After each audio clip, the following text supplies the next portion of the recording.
Hi, we're here with Charles Brightman from Discover Safaris and VFAPU, and Charles is just quickly going to run through his fantastic work with the anti-poaching in Vic Falls. Yeah, basically back in January 1999 I established the Vic Falls anti-poaching unit. We work in close cooperation with the National Parks and Wildlife Management authorities, and basically we join forces to fight the menace of poaching in the Vic Falls area. Since 1999 we've had some great successes by working together. We've removed over 21,000 wire snares from the bush. We've treated animals that have been injured through poaching and rehabilitated them, put them back into the wild. That's about 160 mammals to date. We've arrested over, well, it must be close to about 600 more serious poacher offenders. And so it has been showing, it shows it's what can be achieved when we all work together as one for a common goal. Yeah. And have you found that the poaching there, is there a commercial aspect to it, or is it kind of subsistence? Because times are hard in Zim, so people are hungry, they'll go and try and get some bushmeat. Well, there's various levels of poaching, right? So at the bottom level, is what we would call the subsistence, where people are impoverished and they're going out to feed their families.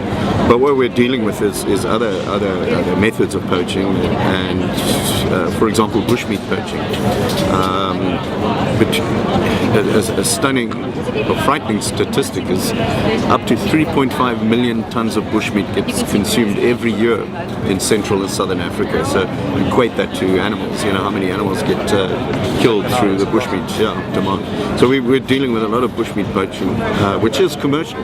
These are guys not feeding their families, they're making profit from entering the park and taking out the animals. And then of course we've got wood poaching, the indigenous hardwoods getting poached, fish poaching, mineral poaching, and then top of this scale, yes, as we all know, with recent events, with the upsurge in rhino poaching, the frightening statistics coming out of Southern Africa, that's the commercial side where, there's big money involved. So we're up against all those different types of poaching. But from what you say, I mean, you're having a success, and do you have any kind of educational elements attached to the poaching for the local community? Yeah, certainly. That's of course the future of wildlife really depends on the generations to come. And it is very important, which we strive to do, is get the conservation message out there to the communities. The value of wildlife. Brilliant. And then just quickly on your other side, Charles, your Discover Safaris. I mean, what's that all about? What do you offer? Well, to Vic Falls? Yeah, I've been guiding for 23 years now as a professional guide in Zimbabwe, and we pride ourselves in the national parks that we have on offer.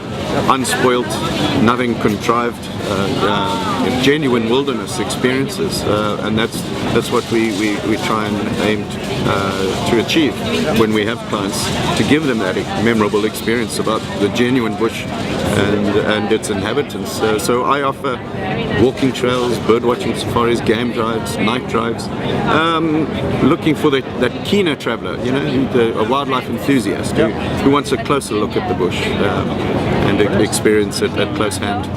Good. And things are good in Vic Falls at the moment? Oh yes, it's improving, definitely. We're on the mend. Brilliant. Yeah. Good. Well, thanks very much, Charlie. Yeah, thank you. With us at Mamba Media, and we wish you every success with your VFAPU and your Discover Safaris. Thanks very much. Cheers. See you next year. One way.